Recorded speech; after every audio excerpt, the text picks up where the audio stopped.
Antes de comenzar, permítame decirle un par de noticias al respecto de lo que estamos hablando. Hay un pastor con un ministerio judío boliviano, David Diamond, como se quiera leer. Él está en Israel y yo recibo los informes que él ofrece desde Israel. Y él tiene cierto contacto con ciertas personas que le dan información que no es muy común, que no se da en los medios. Hermano, este grupo terrorista, Hamás, no lo quieren en ninguna parte. Este grupo, años atrás, fue recibido por Jordania, como fue recibido también en algún momento, años atrás, por Siria. Y este grupo, este poblado, este gentío, trataron de desestabilizar esos gobiernos, creando un caos para apoderarse del país completo. Entonces, en este momento hay una crisis terrible donde Egipto sabe que si Israel se mete en Rafah, cientos de miles de esta gente de cualquier manera van a pasar la frontera y se van a meter en Egipto, y el gobierno de Egipto no los quiere por nada, y son árabes y son hermanos y son musulmanes entre ellos, no lo quieren allá. Entonces la crisis en estos momentos es extremadamente difícil. Entonces, si Israel ataca la última parte, el sur de la franja de Gaza, implicaría cientos de miles que no tienen dónde escapar porque por un lado tienen el mar, y al otro lado, abajo, en el sur de Gaza, en el sur, tienen a Egipto. Y Egipto está impidiendo, haciendo todo lo posible para que Israel no ataque esa zona. Entonces están en negociaciones, e Israel por otro lado está dividido por dentro, muchas facciones, muchos grupos, no solamente políticos sino religiosos, y hay un grupo que amenaza a Netanyahu que si no ataca va a haber un problema, pero hay otro grupo que está diciendo que si ataca también va a haber un problema. Es decir, hay una crisis horrible de negociaciones. Al primer ministro se dice, el primer ministro, algo así como presidente, pero no es lo mismo. Benjamín Netanyahu le dieron 48 horas para que tome una decisión, y a los rehenes los tienen de por medio, porque dice que extremadamente está la situación delicada, donde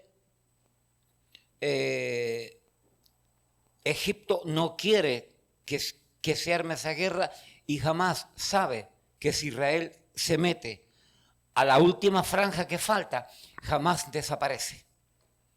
De los 26 batallones de este grupo terrorista, Israel ha aniquilado 19 batallones. Quedan 6 en la última franja. Entonces, obviamente hablando, como dice un analista político, el grupo que gane se queda existiendo, el que pierde desaparece. Si Hamás gana, desaparece Israel.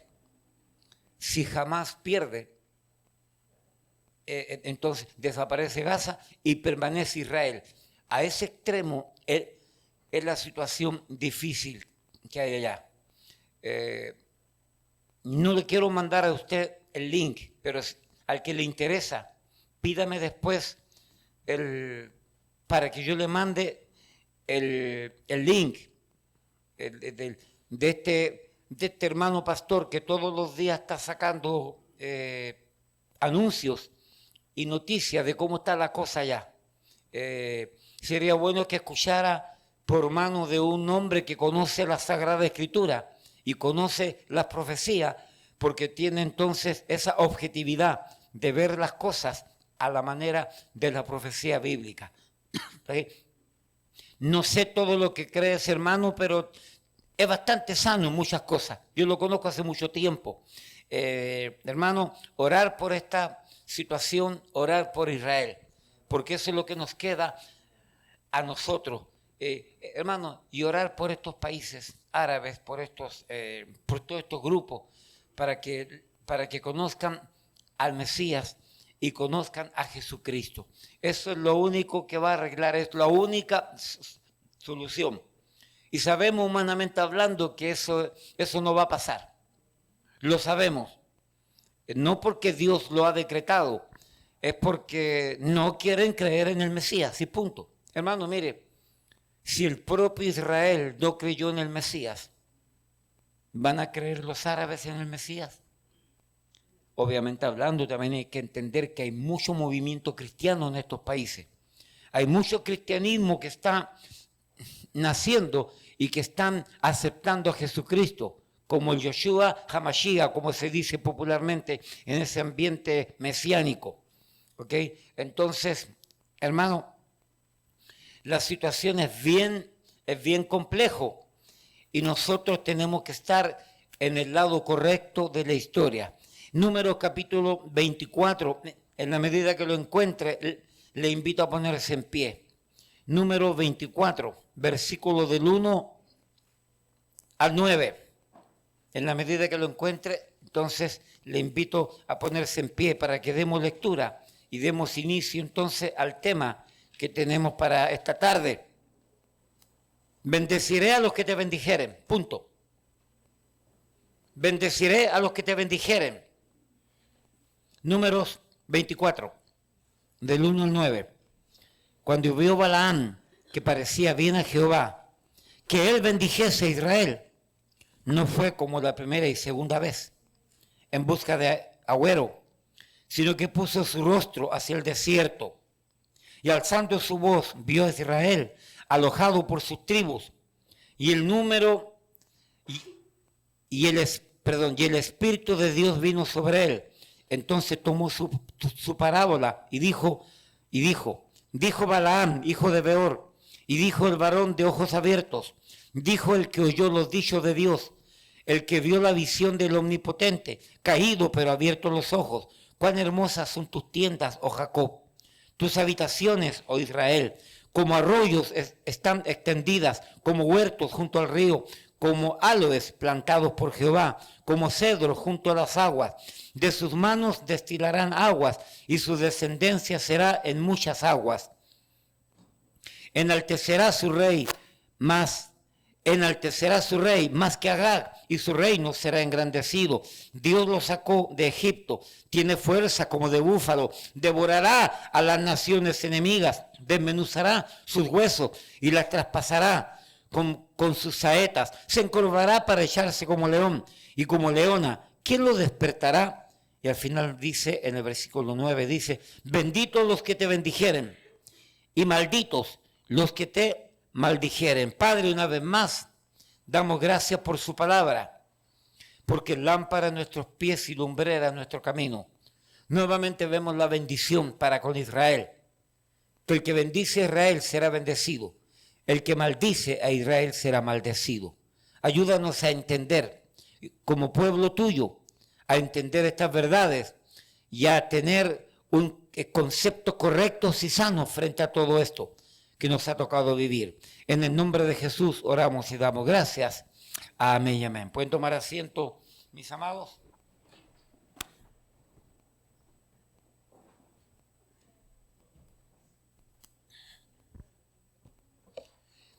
Déjeme ajustar mis oídos porque se me olvidó y están molestándome al hablar. Ahí estamos, gracias. Hermanos, la iglesia cristiana tiene una gran deuda con Israel. Tenemos una gran deuda con Israel, el pueblo de Dios, la niña de sus ojos. Pues por causa de la transgresión de Israel, vino la salvación a los gentiles. para provocarles a celo, dice Romanos 11, versículo 11. Por causa del pecado de Israel, por causa de la transgresión de Israel, por causa de la rebeldía de Israel, Dios entonces permitió que nosotros los gentiles fuésemos pueblo de Dios, para que de alguna manera Israel tuviese celos de nosotros y buscase a Dios.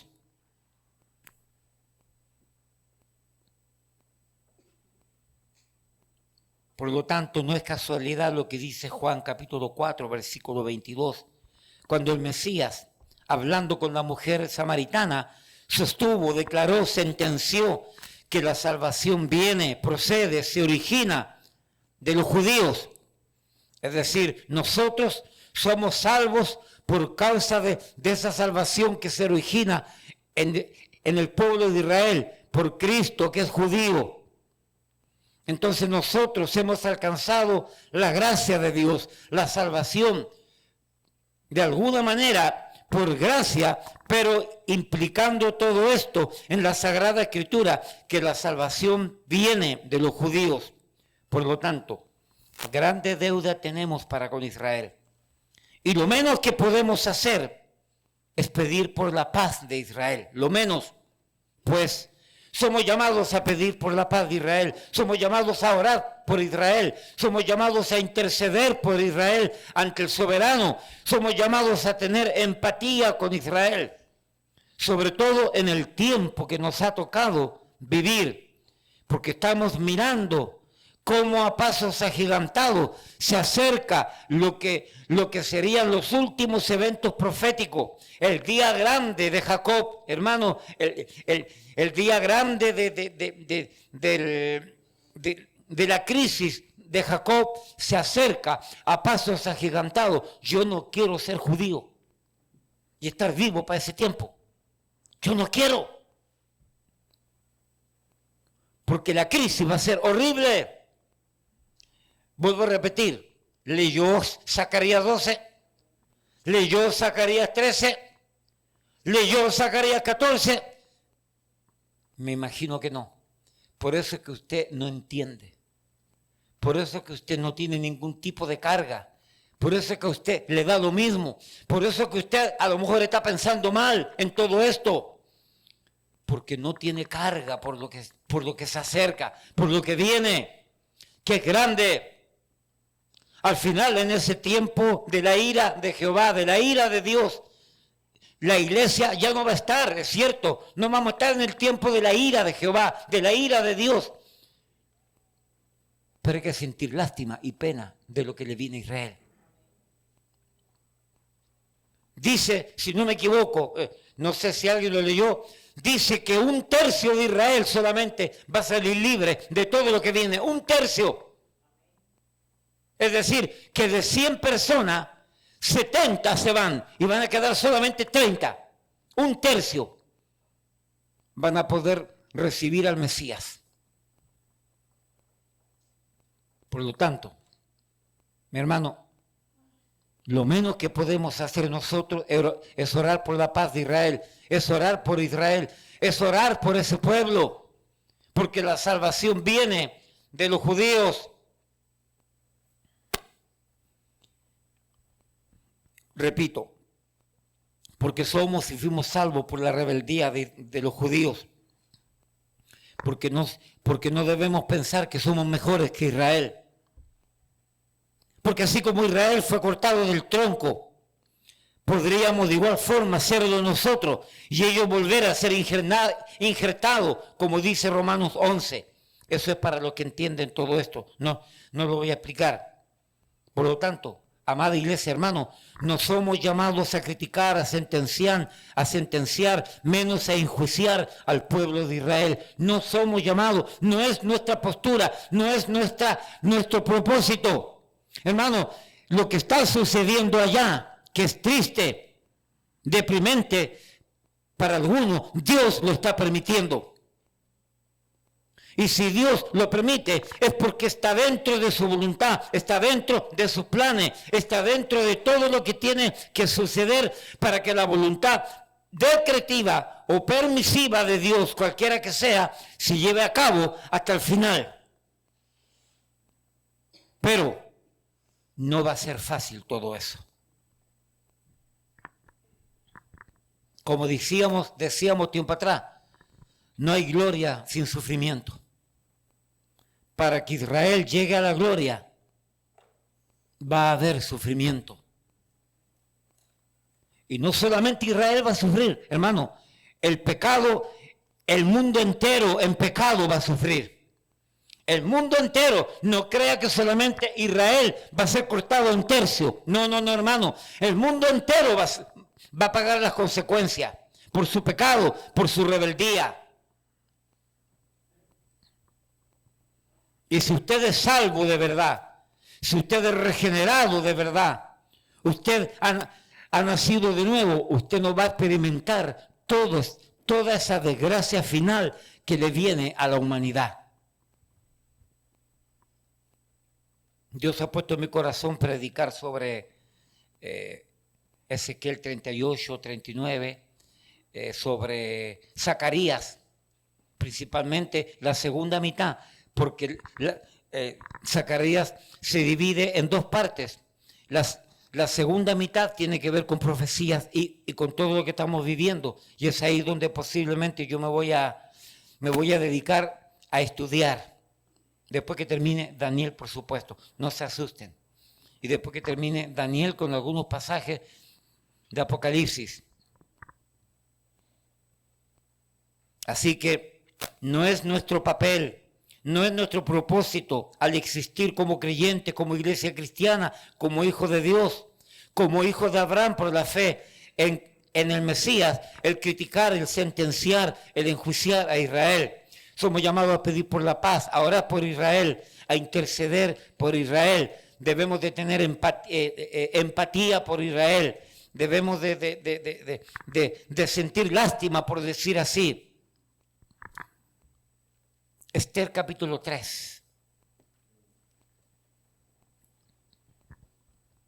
Bíblicamente hablando, hay muchos ejemplos que me gustaría tocar. De los muchos ejemplos, solamente voy a tomar uno, para que entendamos lo que le pasa a aquel que se va en contra de Israel. ¿Por qué? Porque Dios va a maldecir a aquel que maldice a Israel, y Dios va a bendecir a aquel que bendice a Israel. Vuelvo a repetir, los judíos no son fáciles. Nosotros sabemos cómo son los judíos, porque aquí, la ciudad de Nueva York, está controlada por los judíos, y aquí hay algunos de ustedes que han trabajado o están trabajando con judíos y saben lo que son. Pero escúcheme, aún así debemos de tener cuidado. Y debemos de cuidarnos de lo que albergamos en nuestro sentido, en nuestro interior, tocante a Israel, porque al final, sea como sea, es el pueblo de Dios. Y Dios quiere bendecir tu vida en la medida que tú bendices a Israel. Porque dicho sea de paso, a Israel no le toma a Dios no le toma por sorpresa cómo actúa Israel, cómo es Israel. La humanidad de Israel, a Dios no le toma por sorpresa. Dios conoce cómo es su pueblo. En el Antiguo Testamento, mire, hay pasajes en el Antiguo Testamento donde Dios declara abiertamente los pecados inmorales de su propio pueblo, pero de una manera degradante, por decir así. Es degradante el pecado de Israel. Hermano, aún en su sexualidad, el propio Israel es degradante, y los profetas del Antiguo Testamento lo declaran con lujo de detalle. Que yo cuando leo esos pasajes sentenciando el pecado de Israel, yo digo, pero ¿cómo es posible que Israel haya caído en este tipo de pecado? ¿Tú lo has leído, pastor? Sí, en terribles pecados, como si nunca hubieran conocido a Dios. Aún así, a Dios no le toma por sorpresa. Y aún en esa conciencia que Dios tiene de su pueblo, óigame, sigue siendo la niña de sus ojos. Es cierto que está en una relación especial, porque es el tiempo, actualmente es el tiempo de la iglesia que estamos viviendo. Pero Dios no se ha desatendido de Israel. Esther, el libro de Esther.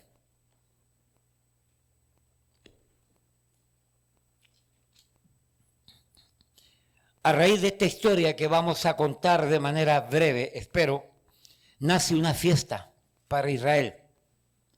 Purim, gracias. Purim.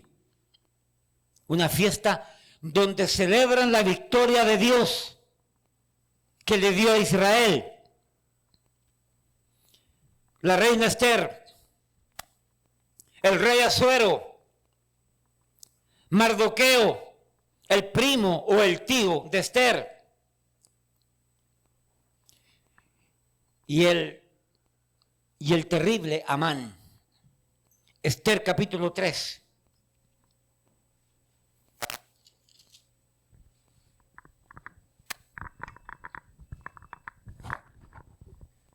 Permítame leer los primeros 6 versículos.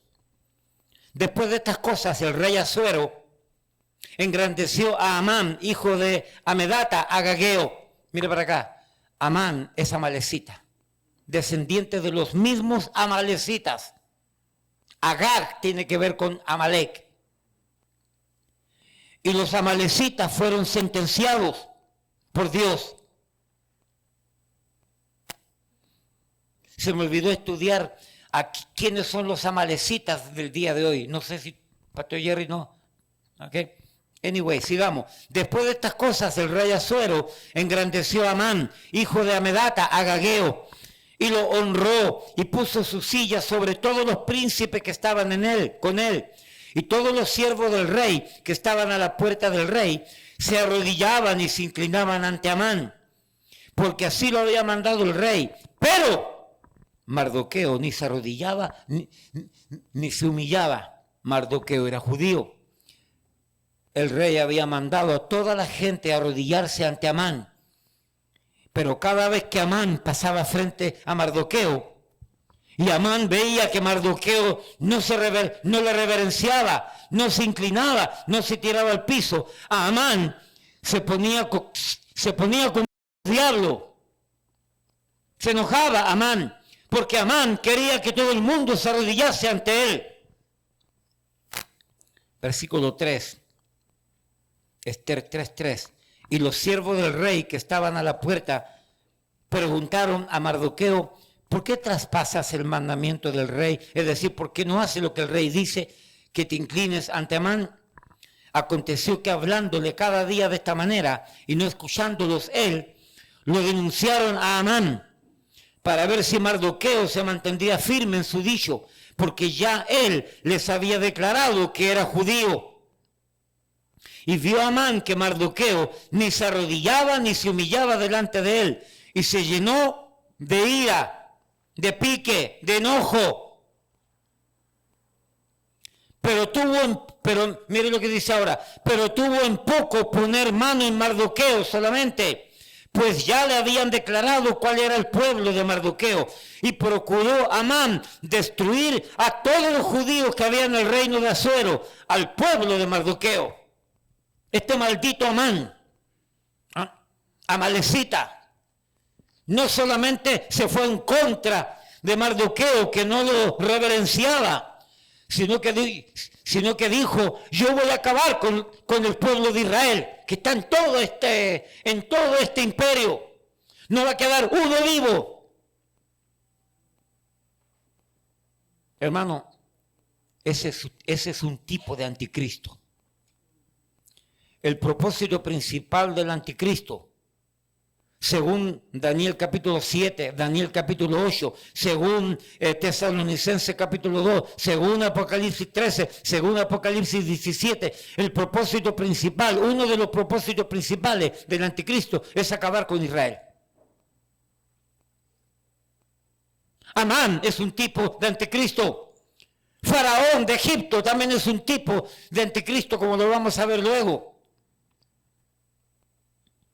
Y el tipo se le metió en la cabeza, como Amalecita, que es enemigo acérrimo en contra de Israel. Entonces, llevando en la sangre la enemistad contra Israel, dijo: yo voy a hacer que destruyamos a todo judío. Y el tipo, por medio de malicia, por medio de engaño, por medio de mentiras, por medio de corrupción, por medio de manipulación, terminó convenciendo al rey Asuero para que el rey Asuero dictara sentencia en contra de Israel. Y el rey Asuero dictó sentencia contra Israel, que tal fecha, tal día, tal mes, tal año, Israel iba a ser destruido del imperio del rey Asuero. Y lo consiguió bajo decreto. Y todos los judíos que habían en esa tierra, en la tierra del rey Asuero, del imperio del imperio persa, sabían que tal fecha, tal día, en tal momento, se le había dado orden y permiso para matar a Israel. ¿Usted cree que el problema con Israel comenzó finalmente el 7 de octubre? No, hermano, eso viene de allá. De allá vienen. Y corre por la sangre esa amistad. Y entre ellos son primos hermanos, por decirlo así.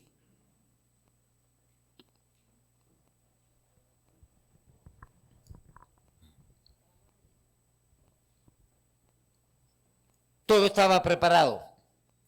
Esther capítulo 7. ¿Qué sucedió finalmente? Porque no quiero dar tanto detalle.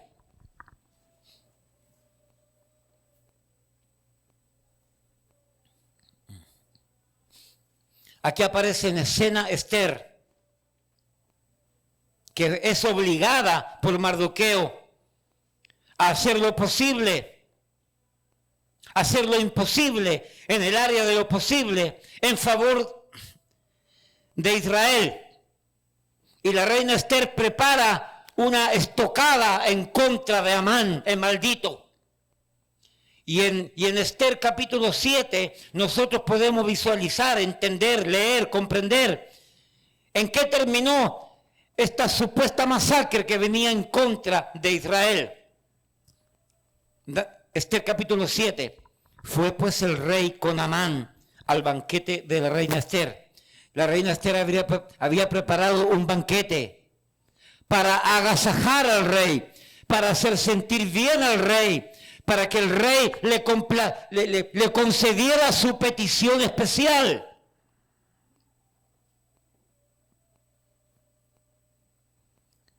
Esther 7:1. Fue pues el rey con Amán al banquete de la reina Esther. Y en el segundo día, mientras bebían vino, dijo el rey a Esther: ¿cuál es tu petición, reina Esther? Y te será concedida. ¿Cuál es tu demanda?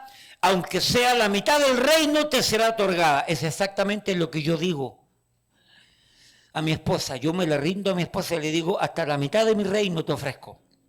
Y es lo mismo que tiene que hacer usted con su esposa. Hasta la mitad del reino te ofrezco. ¿Ok? A su amada esposa. Aunque sea la mitad del reino, por alguna razón se cerró esa puerta. Ok, si hay ruido, vean si pasó, porque apenas el ruido se vaya, me la van a abrir. ¿Por qué? Porque yo quiero que la gente que pase escuche. ¿Ok? Si la música se fue, si el ruido se fue, abran la puerta, porque yo quiero que la gente escuche. Por lo menos en este tiempo que se puede abrir la puerta. Gracias.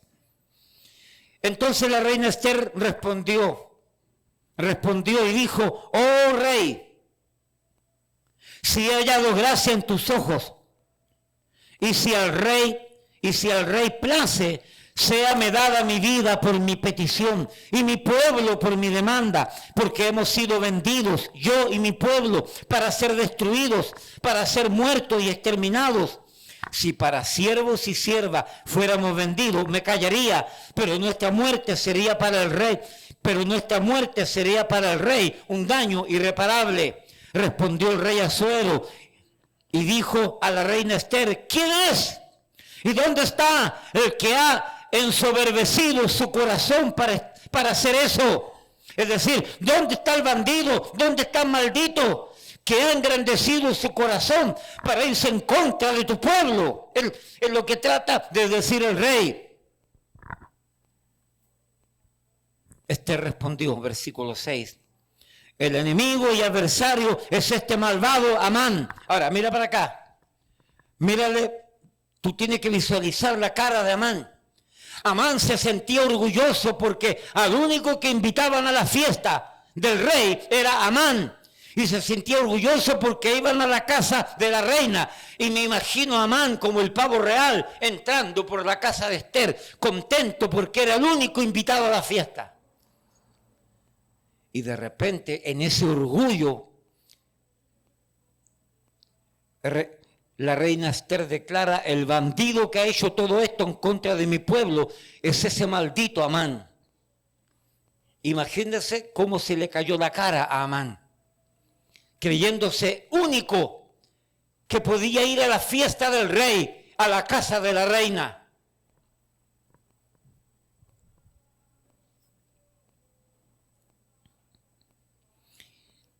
Luego, versículo 7, el rey se levantó del banquete, encendido en ira, y se fue al huerto de palacio, salió al patio a tomar aire, porque el rey quedó ofuscado. Y se quedó Amán para suplicarle a la reina Esther por su vida, porque vio que estaba resuelto para él el mal de parte del rey. Amán se dio cuenta que se había metido en tremendo lío con el rey. Después el rey volvió del huerto del palacio al aposento del banquete, y Amán había caído sobre el lecho en que estaba Esther. Entonces dijo el rey, ¿querrás también violar a la reina en mi propia casa? ¡Wow! Eso fue ya caótico. Al proferir el rey esta palabra, le cubrieron el rostro a Amán. Y dijo Arbona, uno de los eunucos que servían al rey, he aquí en casa de Amán la horca de 50 codos de altura que hizo Amán para Mardoqueo, el cual había hablado bien por el rey. Entonces el rey dijo, colgadlo en ella. Así colgaron a Amán en la horca que él había hecho preparar para Mardoqueo, y se apaciguó la ira del rey.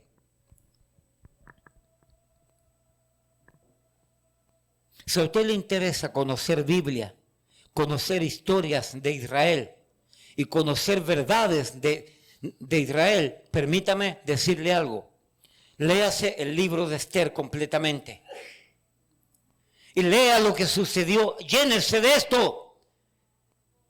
Apague Univisión, el cajón del diablo. Apague, siempre se me olvida el otro.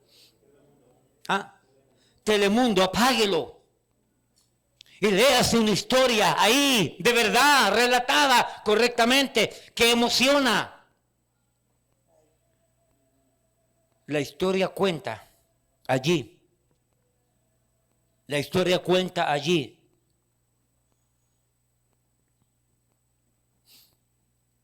Que el día en que los secuaces de Amán iban a destruir a Israel, hubo un contradecreto, por decir así.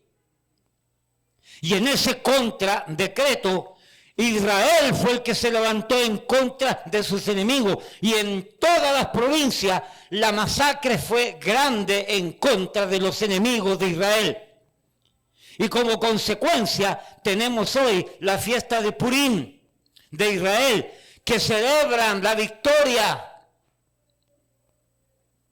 que tuvo Israel de una manera milagrosa. La misma victoria que tuvo el año 48. La misma victoria que tuvo Israel en el año 67, la misma victoria que tuvo Israel en el año 73, la misma victoria que tuvo Israel aún en el convenio de paz por tierra con Egipto, el año 82. Se lo vuelvo a repetir, hay una sola guerra que Israel prácticamente la va a perder. En términos humanos, pero no va a dejar de desaparecer. Va a ser la guerra cuando los ejércitos del anticristo rodeen a Israel y entren a Jerusalén. El libro de Zacarías dice que los enemigos van a entrar a Israel y van a apoderarse de Jerusalén. Ahí, así lo dicen, van a llegar y el anticristo va a colocar su cuartel general allí en Jerusalén. A ese extremo es el tiempo en que Israel va a ser la única guerra que supuestamente va a perder. Y como ya lo he dicho varias veces, cuando Israel esté con la soga al cuello, ahí viene Jesucristo, el Mesías, Yahshua HaMashiach, que con el resplandor de su venida va a aniquilar a todos esos ejércitos malvados, a la bestia, al falso profeta, al anticristo. Como dije en la mañana, Goliat, el gigante, se le ocurrió proferir maldiciones en contra de los escuadrones del ejército de Jehová. Y David le dijo a Goliat: tú vienes con espada y con lanza y con escudo en contra mía, pero yo voy en contra tuya en el nombre de Jehová de los ejércitos. Y David le arrancó la cabeza, le voló la cabeza. Porque no hay enemigo de Israel que dure. Hermano, entre paréntesis, hoy día se me olvidó decir que es correcto. Muchos de los que están protestando en esas universidades no son estudiantes. Son árabes, hay árabes allí metidos. Han entrado aproximadamente 18 millones de indocumentados por la frontera, dejados entrar por este gobierno. Se cree que la cantidad de árabes, del Hezbollah, de Hamas que han entrado por allí, chinos han entrado de vicio. Y ellos son los que están causando los problemas acá adentro. Y los estudiantes dejándose llevar como muchachos jóvenes al final, no entendiendo todas estas cosas, se dejan llevar por los verdaderos revoltosos. Donde Qatar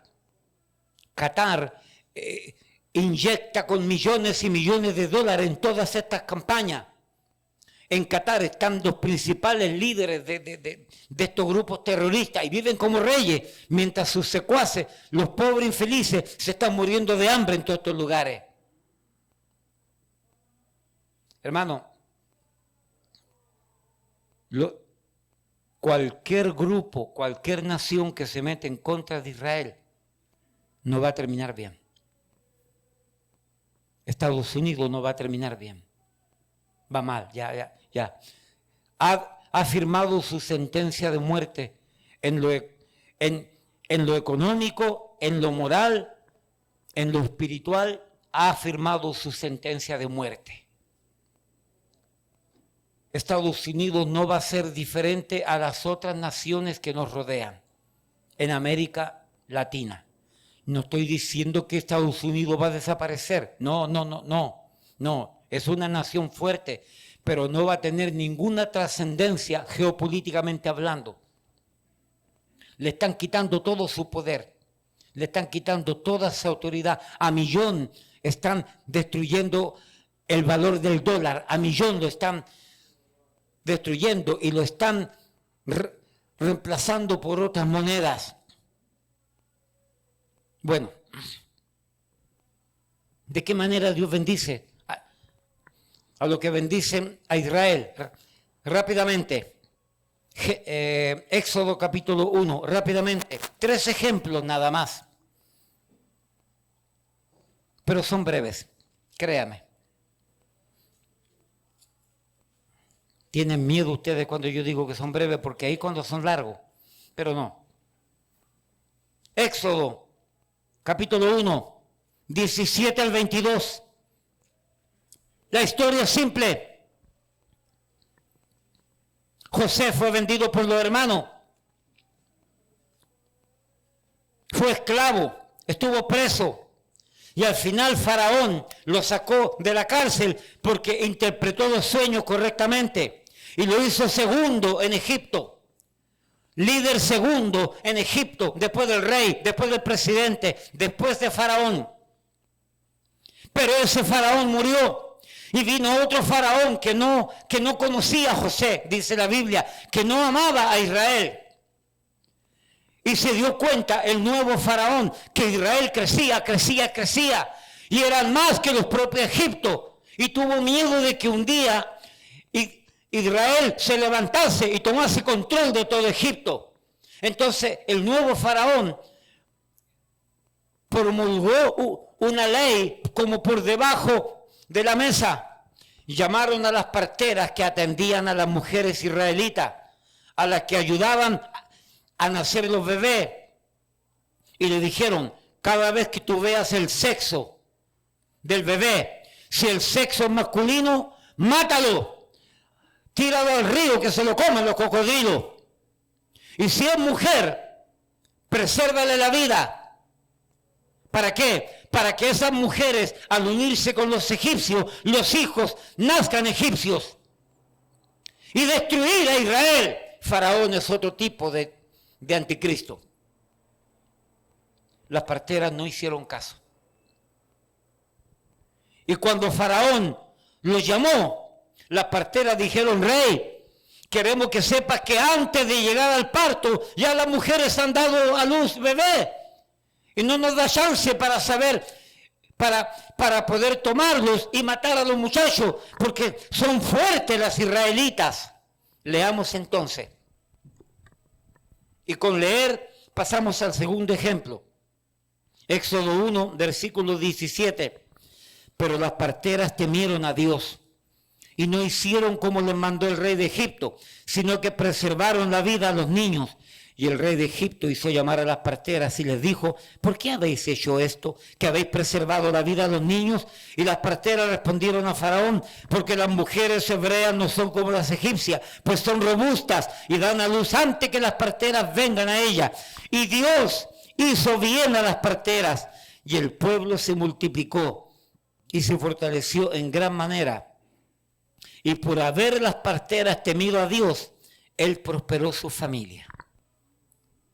Mira para acá. Aquí tenemos el primer ejemplo, donde Dios bendijo a las parteras y a sus familias. No nos da detalle, pero no dudo que la bendición fue completa. Y Dios bendijo a estas mujeres porque estas mujeres cuidaron a Israel. Amén. Segundo ejemplo. Josué capítulo 2. Segundo ejemplo. Josué. Aquí tenemos Josué al mando del ejército de Israel. Y Josué había mandado unos espías a mirar la ciudad de Jericó. Mandó dos espías. Pero fueron descubiertos. Y estos espías se escondieron en la casa de una ramera, de una prostituta. Y la prostituta los escondió. Y la prostituta mintió. Y la prostituta engañó a los soldados que estaban persiguiendo a estos espías. ¿De qué manera Dios bendijo a esta mujer prostituta por haber cuidado a Israel? ¿De qué manera Dios bendijo a esta prostituta? De tal manera bendijo Dios a esta mujer que Rahab es parte de la familia del Mesías, no siendo judía. Leamos la historia entonces rápidamente. Josué 2. Josué, hijo de Nun, envió desde Sitín 2 espías secretamente, diciéndole: andad, reconocer la tierra y a Jericó. Y ellos fueron y entraron en casa de una ramera que se llamaba Rahab y posaron allí. Y fue dado aviso al rey de Jericó, diciendo: he aquí que hombres de los hijos de Israel han venido aquí esta noche para espiar la tierra. Entonces el rey de Jericó envió a decir a Rahab: saca a los hombres que han venido a ti y han entrado a tu casa, porque han venido para espiar toda la tierra. Pero la mujer había tomado a los 2 hombres y los había escondido. Ya les conté toda la historia. Capítulo 6, versículo 20 al 23. Josué 6, 20 al 23.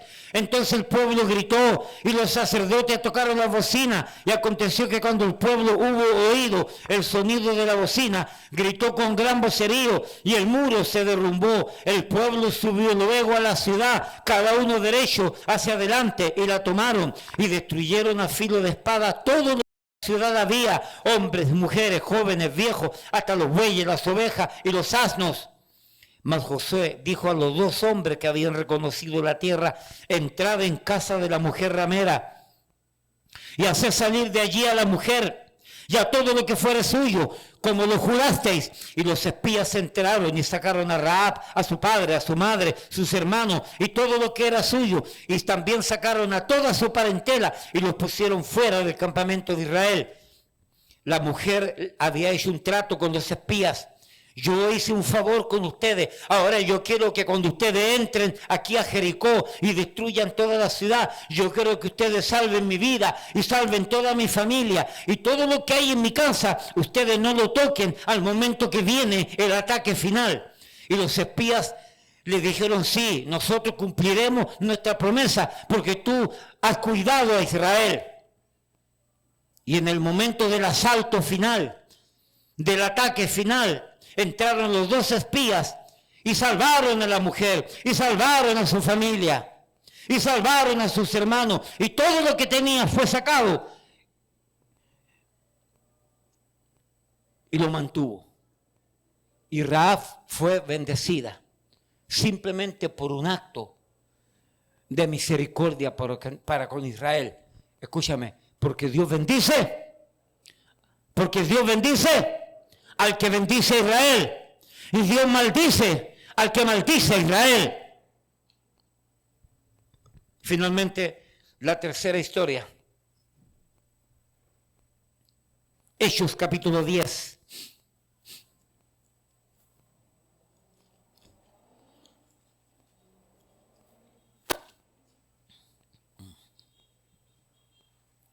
Dice así, Hechos capítulo 10. Había en Cesarea un hombre llamado Cornelio. Era gentil, no era judío.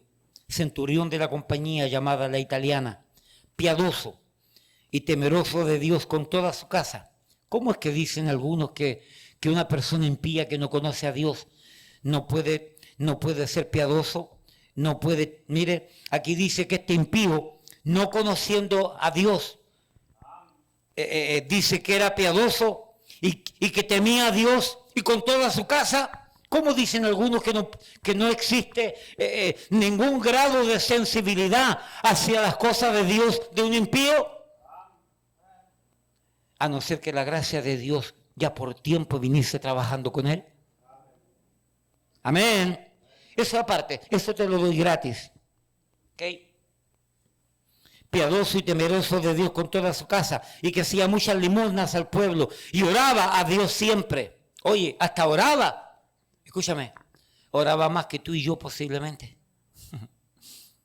Repito, oraba más que tú y yo posiblemente. Lee conmigo allí, versículo 21. Hechos 10, 21. Entonces Pedro, descendiendo a donde estaban los hombres que fueron enviados por Cornelio, les dijo: he aquí, yo soy el que buscáis. ¿Cuál es la causa por la que habéis venido? Ellos dijeron: Cornelio, el centurión, varón justo y temeroso de Dios, y que tiene buen testimonio en toda la nación de los judíos. Óyeme, y que tiene buen testimonio en toda la nación de los judíos. Ha recibido instrucciones de un santo ángel de hacerte venir a su casa para oír tus palabras.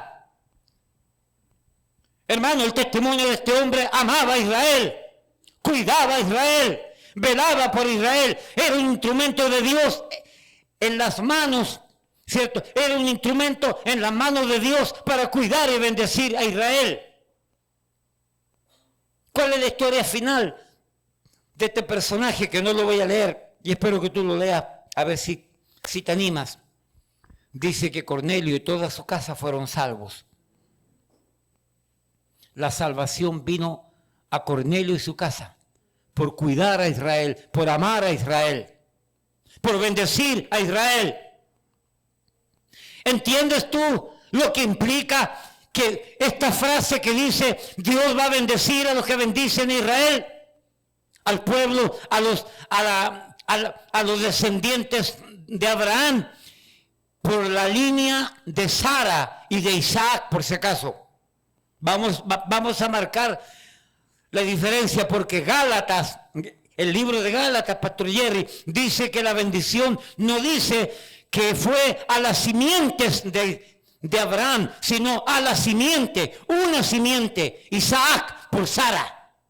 El Nuevo Testamento lo dice, lo aclara. Por lo tanto, cuando Génesis capítulo 12 y cuando Números 24 dice que Dios va a bendecir a los que bendicen a los descendientes de Abraham, se refiere a Israel. ¿Entiende por qué nosotros no podemos tener animosidades en contra de Israel? Al contrario, estamos en el tiempo en que tenemos que orar. Voy a decir algo, si la hermana Asia me lo permite, gracias. Los hermanos de ella no quieren saber de Israel y son todos pro Hamas y pro palestino y pro árabe y todas esas cosas. La única que ha entendido por la gracia de Dios es ella. Humanamente hablando, sí podríamos, si nos dejamos llevar por nuestra humanidad, al infierno nos va a llevar, pero nos estamos dejando llevar por la fe, por la palabra de Dios y por los acontecimientos. Y nos damos cuenta que Dios va a bendecir a aquel que bendice a Israel. Termino con esta historia.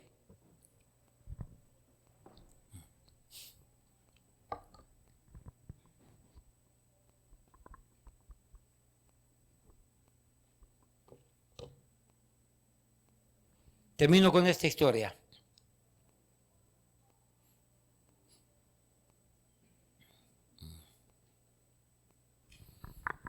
El británico Nicholas Winton. ¿Usted sabe quién es este personaje? A ver, ¿quién sabe? ¿Nadie? Nobody know nothing. ¿Nadie sabe nada? Esta historia yo la vi hace tiempo, años atrás, y me quedó grabada en la cabeza como un hecho maravilloso. Y la busqué en el internet y la encontré.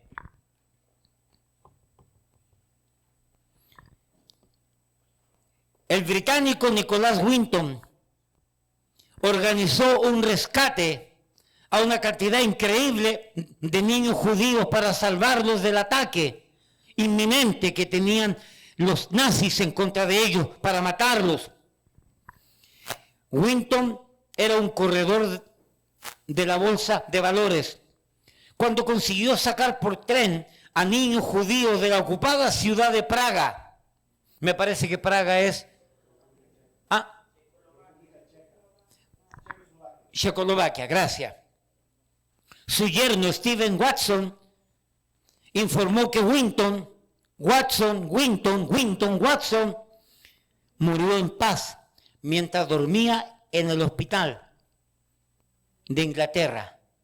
Este hombre, Nicholas Winton, murió a los 106 años, lleno de vida.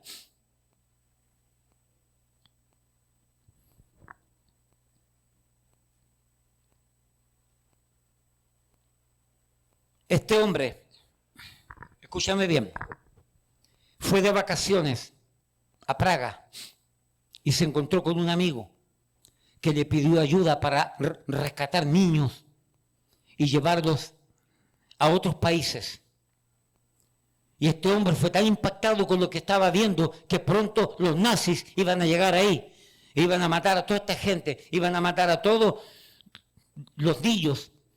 Dice que este hombre fue tan impactado que en el hotel hizo una oficina. El tipo tenía cierta opulencia económica. Así tipo Roque, así, un hombre opulento. Y por eso Don Roque. Entonces,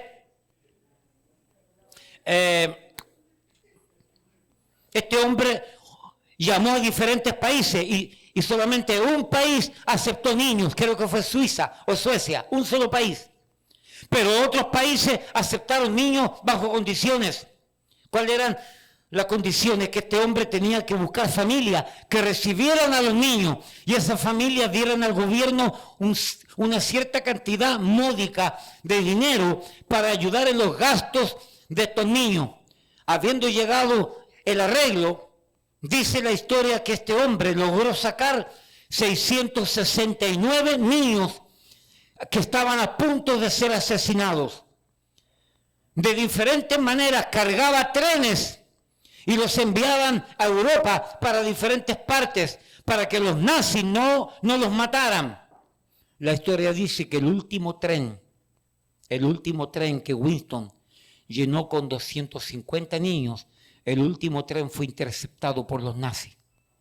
Nunca se supo qué pasó con el tren y nunca se supo qué pasó con los niños. Los mataron a todos. Esa es la verdad. Los aniquilaron a todos esos 250. Pero antes ya había sacado 669 niños para ser refugiados en Europa. Aproximadamente a la edad de 90 años, en Inglaterra, este hombre Winston fue invitado a una ceremonia especial, a un teatro especial. Tú lo ves. A un teatro especial. Y este hombre, Winston, estaba sentado al frente. Y él sabía que al lado de él había una niña, que ya era una mujer adulta, una de las refugiadas.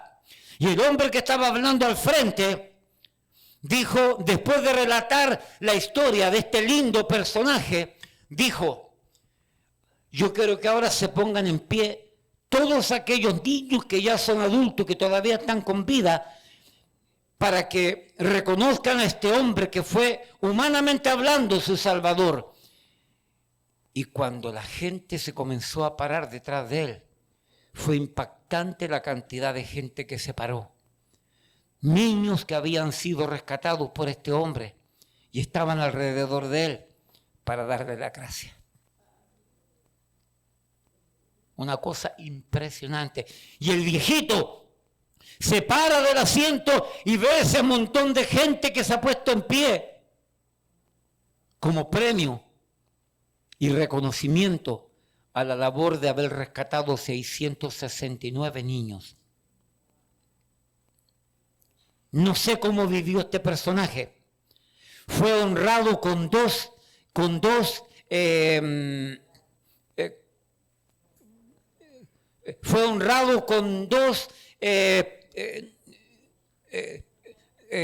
no sé cómo decirlo, de los reyes de Inglaterra. Le dieron reconocimiento público y lo honraron como caballero y no sé qué otra cosa más, por lo que hizo históricamente hablando. Yo no sé cómo vivió este caballero, pero murió a los 106 años. Y dice que el sobrino de él, dice, el sobrino que yo leí ahí, el pariente, dice que murió en paz y se fue en paz. Yo no dudo que este hombre haya vivido, con la bendición de Dios desde entonces. Corriendo su vida, peligro, rescatando a niños inocentes. Dios va a bendecir a los que bendicen a Israel. Dios va a maldecir a los que maldicen a Israel. Puesto en pie. Padre, te damos gracias porque tú eres bueno, porque tú nos amas y tú nos enseñas. Ayúdanos a darnos cuenta lo importante que es bendecir a Israel, lo importante que es orar por Israel, lo importante que es tener empatía por Israel, lo importante que es orar por la paz de Israel.